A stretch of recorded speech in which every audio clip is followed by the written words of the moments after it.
It's Christmas Eve and cheers in the air. Siblings and cousins Brayden, Camden, Gavin, Miles, Via, Winnie, Jack, Eleanor, Gracie, Declan, and Mikey are home with their families busily prepping for a wonderful Christmas. Mother is making compote, a delicious fruity drink for the whole family, while Father and the kids are making wonderful snacks for Santa Claus. Suddenly, the phone rings. Who could be calling so late? It's Dziadzui. He's calling the grandkids to ask what delicious snacks they'd picked out for Santa that night. Camden was laying out juicy purple grapes with smoky Gouda cheese. Crunchy green celery with peanut butter and raisins from Brayden. Gavin set out sticky pears and honey, while Mikey set out carrots and hummus. Jack, Mikey, and Miles made chocolate mud pies with gummy worms as desserts, but then Eleanor and Gracie ate them all. Declan knew his sisters and how they loved chocolate, so he secretly hid a mud pie for Santa. Declan is on the good list. Finally, Winnie went all out with layered yogurt and granola with bright red raspberries. Good food gives us energy for our bodies, Brayden said, giggling. He loves fruit, said Camden as he bit a grape and a slice of Gouda. And now Santa will have all the energy he needs thanks to you. Dziadzui was so proud of his grandkids. But now it's time for the kids to say goodnight and go to bed. I'm excited to see you all at Babcha and I's party tomorrow. Good night, Nuki. Good night, Dziadzui.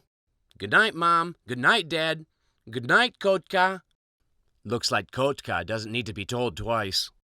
Everyone gets tucked in and kisses goodnight. The children lay awake listening to the soft sounds of music playing from downstairs. Mother and Father's soft laughs could be heard coming from the living room, and the children drifted off to dreams of monster trucks, dolls, and homemade forts. The night passes in a rush of wonderful dreams. Soon the sun was peeking up over the horizon, its warm light seeping into the children's rooms. Winnie was the first to wake up, the warm rays of the sun welcoming her into Christmas morning. She yawned wide, then gasped in excitement. It's Christmas! She hopped out of bed, rushing into the living room where Santa's work from the night before was on full display. Presents of all sizes were piled beneath the tree, each perfectly wrapped and sparkling. The stockings along the fireplace had been filled with tiny toys and treasures and little cookies and candies.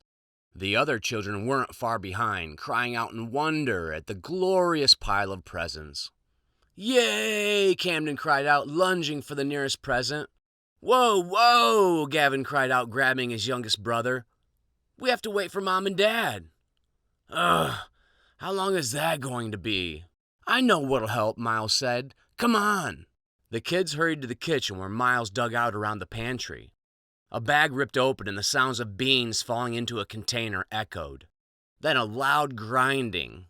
Via said, we will wake them up by making a lot of noise. Great idea! Eleanor laughed and replied, saying, no, we will wake them up by the smell of fresh coffee. Declan and Jack, go get the cream and sugar. Ta-da! Together the kids got to work, brewing up a pot of Christmas coffee. Mother and Father woke to the delicious smell of hot coffee and soon joined the kids in the kitchen. Hey, Miles, you make a pretty good cup of coffee, thank you, Mother said as she sipped her cup. Now who wants to open up some presents, Father asked. The kids rushed into the room, opening wonderful presents. Incredible toys, beautiful clothes, and wonderful bikes. Yet there was one present that stood out from the rest. Long and wide, it had been buried beneath the other presents, but there was no name tag. Who could it be for, and what could it be? Ooh, maybe it's a jungle jib for Kotka, joked Gracie. It's from Dziadzui, Jack said. I think there's one for everyone, Mother said slyly. Excitedly, the kids tore into each present. What could it be? What is it? Mikey asked. It's a ukulele, Camden replied. Camden was a little sad. There had been so many great presents, but what was he going to do with the ukulele? Don't worry, kiddo, Father said. There's a special plan for this gift. What kind of plan could he mean? Okay, everyone, it's time to get ready for Dziadzui and Babcha's party. And make sure you bring your ukuleles.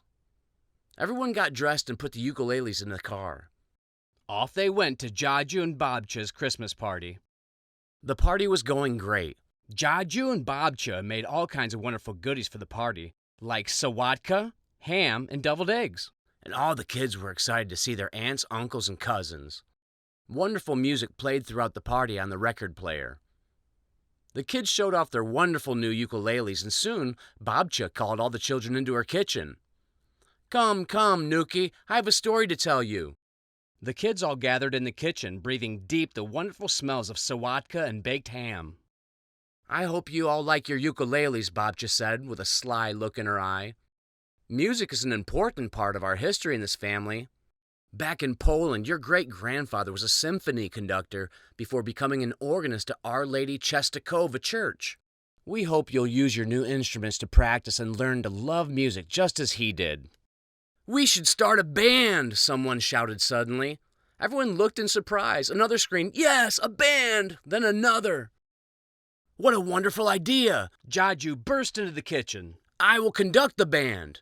Camden now understood the plan. If he had not received this gift, he could not have been in the band. Now everyone understood that Grandfather's passion for music and legacy would live on forever. Now what should the name of the band be? The Ukulele Kids.